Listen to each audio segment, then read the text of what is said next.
Yeah, I think the defensive tree that we've all kind of grown under and learned.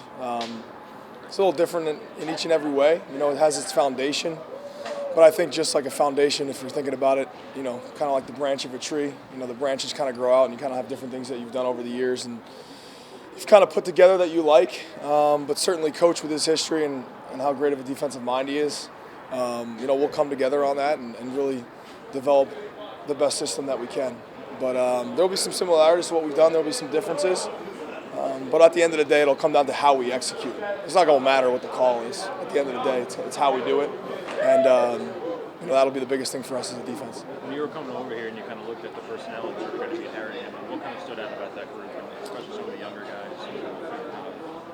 Yeah, I think the first thing that I always look for, and we always look for as a staff, is just they love football.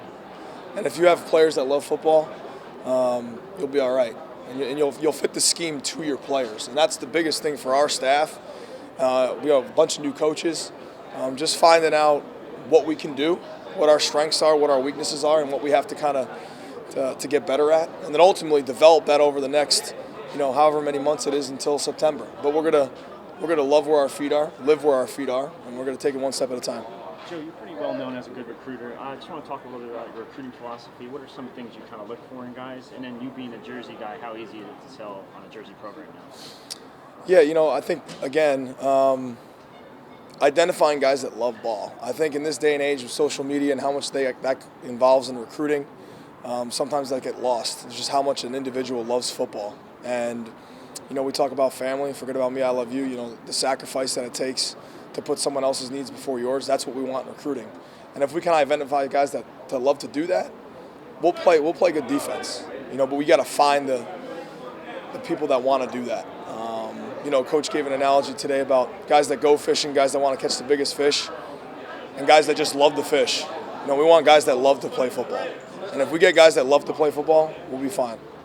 A lot of experience in production at linebacker last season's team. How do you kind of feel about that unit right now? Where they are? Yeah, again, I think just in the early evaluation process, they care a lot.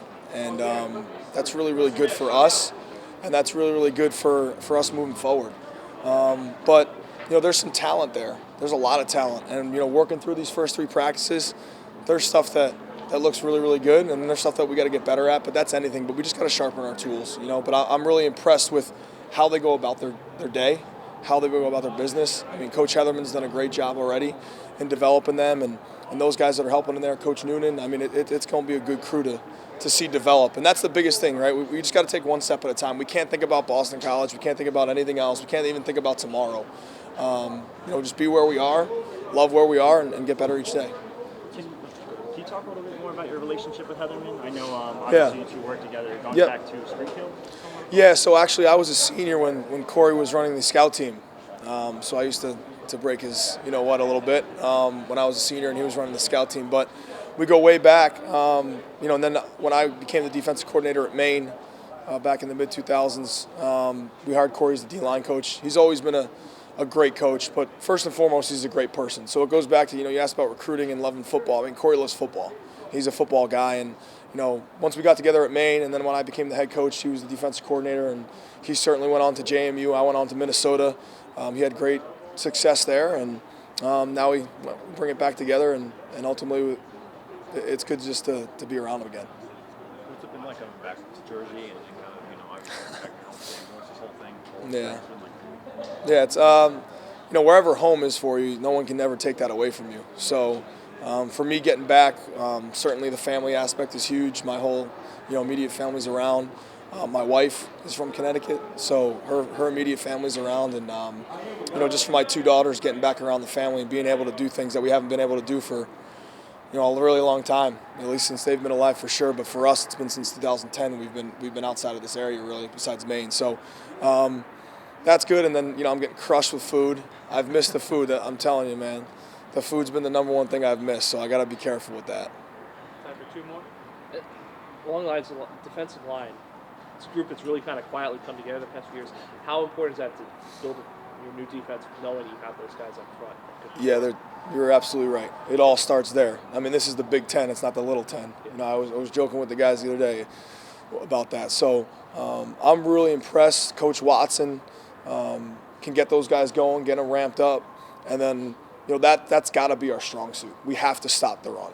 We have to, and that'll set up everything else. And I know that's very cliche to say, but whenever there's been great defenses and great defenses that have played, you stop the run first, and we have to be able to do that in the Big Ten because that's what's going to set up everything for us. Get people in third and manageable situations for us, and that kind of really opens it up. But that crew, I mean, there's some dudes there. I'm really excited about that being the strong part of our defense moving forward, and developing everybody else and developing them at the same time. But it's got to start up front for sure.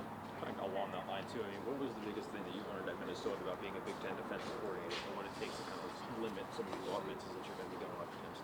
Yeah, I think first and foremost you have to have a system, and it's got to be a system that the players and the staff understands, because that leads to success.